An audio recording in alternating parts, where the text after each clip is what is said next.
Bonsoir Hervé Guéquière. Bonsoir. Merci beaucoup d'avoir accepté l'invitation de Patrick Cathodique.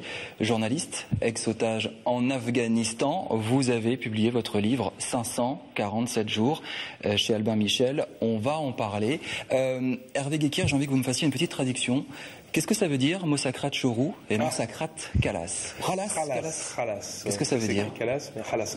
Mosakrat, négociation. Chorou, ça avance. Et Mosakrat, négociation. Khalas, échoué, terminé, perturbé, voilà.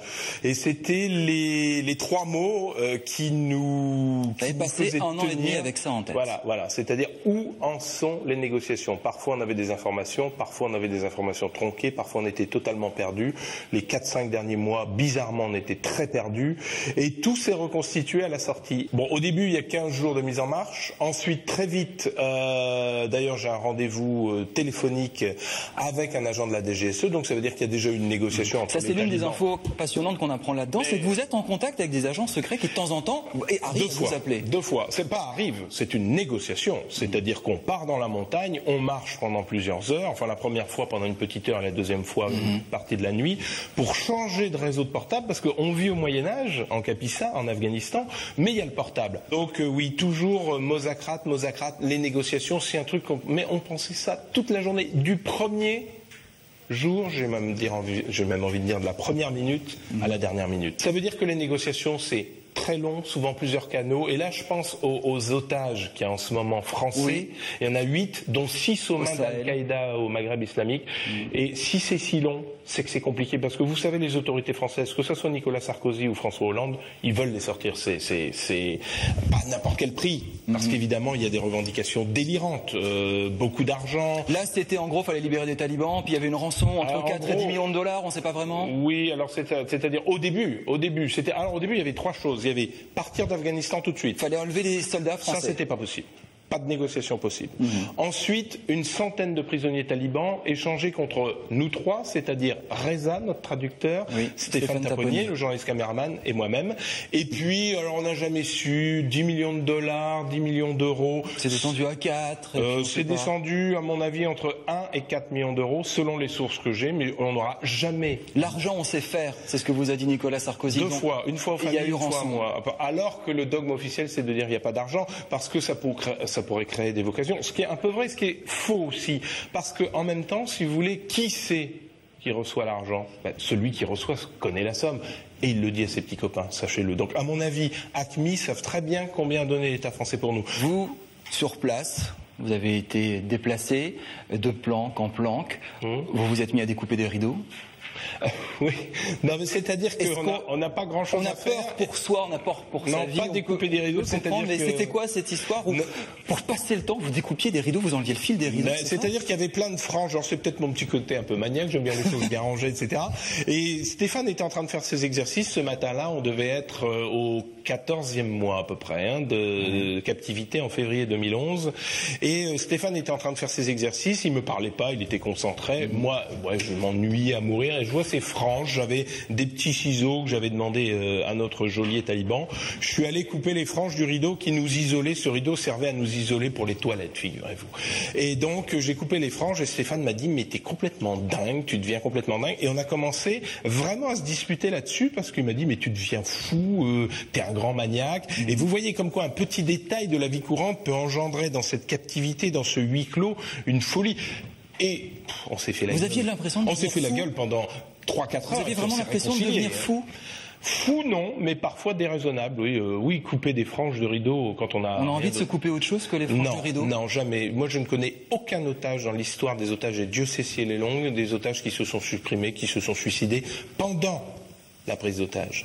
Après, c'est une autre histoire parce qu'il y a toute la phase de décompression, syndrome post-traumatique, etc. Donc là, c'est aujourd'hui vous allez comment? Bien. Si la question, est-ce que je suis suivi par un psy ou qui que ce soit? Non, j'avoue non. Stéphane non plus, d'ailleurs, pas à ma connaissance. Et tout simplement pourquoi? Vous savez, ça sert aussi. Ça, c'est une thérapie. Ça, c'est une contre-enquête. Ça m'a étonné. Pourquoi c'est pas juste du témoignage? Pourquoi c'est une contre-enquête? Pourquoi vous aviez besoin de savoir ce qui se passe, d'aller voir et votre ancien patron de Carolis, et puis les ministres et le président pour savoir qu'est-ce qui s'est passé, pourquoi j'étais aussi longtemps là-bas? Pas ça, pas que ça. Contre-enquête, tout simplement parce qu'il y a eu une polémique unique dans les annales en France de l'histoire des otages. Je ne franchirai pas l'Everest en tongs, c'est ce qui est écrit là-dedans. En gros, on se rappelle le truc, hein, vous avez été pris en otage et très vite on vous a dit ce sont des têtes brûlées qui sont parties au casse-pipe pour aller chercher le scoop et c'est inadmissible. Et pendant des semaines, il y a eu ce débat. Est-ce que vous étiez une tête brûlée qui avait envie d'aller au casse-pipe? Non, absolument pas. Ça fait, Stéphane aussi, ça faisait 20 ans qu'on était en train de traîner nos guêtres sur les terrains de conflit. Tout simplement, on a été enlevé entre deux bases françaises sur la route principale de Kapisa, qui est la plus petite province d'Afghanistan, 0,3% de la superficie afghane. Et là, sur une route où, soi-disant, elle devait être sécurisée par l'armée française, l'armée afghane ou la police afghane, on se fait enlever à midi, à 11h, en plein soleil. Donc ça voulait dire que le dogme à l'époque, c'était de dire oui, l'Afghanistan c'est compliqué mais tout est sous contrôle. Mais en réalité, pas du tout. 547 jours, il y a beaucoup d'histoires là-dedans. Alors vous êtes déguisé en moudjahidine, avec un kalachnikov pas chargé, déguisé en taliban pour passer inaperçu, pour passer d'une planque à l'autre. Et il y a le, justement, vous racontez. Mais on m'a déguisé, hein, c'est pas moi qui me suis déguisé tout ça. Et on vous a donné un flingue pas chargé. Un calache, oui, tout simplement, parce qu'on était 3, j'avais 2 gardiens et moi j'étais seul à ce moment-là. C'était justement le deuxième rendez-vous téléphonique avec un agent de la DGSE. Et c'est celui-là, vous étiez malade comme un chien, c'est ça, si je me souviens bien, malade comme un chien, on vous a trimballé en montagne, il faisait extrêmement froid, et vous avez cet agent de la DGSE au bout du fil qui vous demande, première question, c'était décliner l'identité de votre mère pour vérifier ce genre de choses, et ça vous a halluciné. J'avais plus l'impression d'être devant un employé froid à la sécurité sociale plutôt qu'avec un agent de la DGSE. Alors le premier avait été trop chaleureux en disant on va vous sortir de là, et le second, certainement beaucoup plus prudent, était d'une froideur absolue et j'étais très énervé. En revanche, j'ai fait une consultation médicale à distance, c'est-à-dire que je lui ai lu tous les symptômes que j'avais en espérant qu'il puisse faire envoyer des médicaments, ce qu'ils ont tenté de faire. Alors, autre chose dans le livre, on apprend que vous aimez le vin.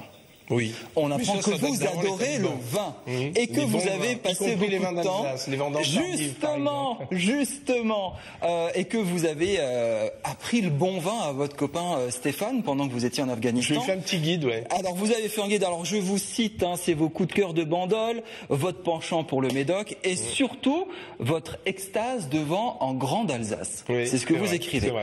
Vous savez quoi? Non. On va vous faire un cadeau. Bon. Oui, avec les vignerons indépendants d'Alsace. Je vais demander à Philippe de venir.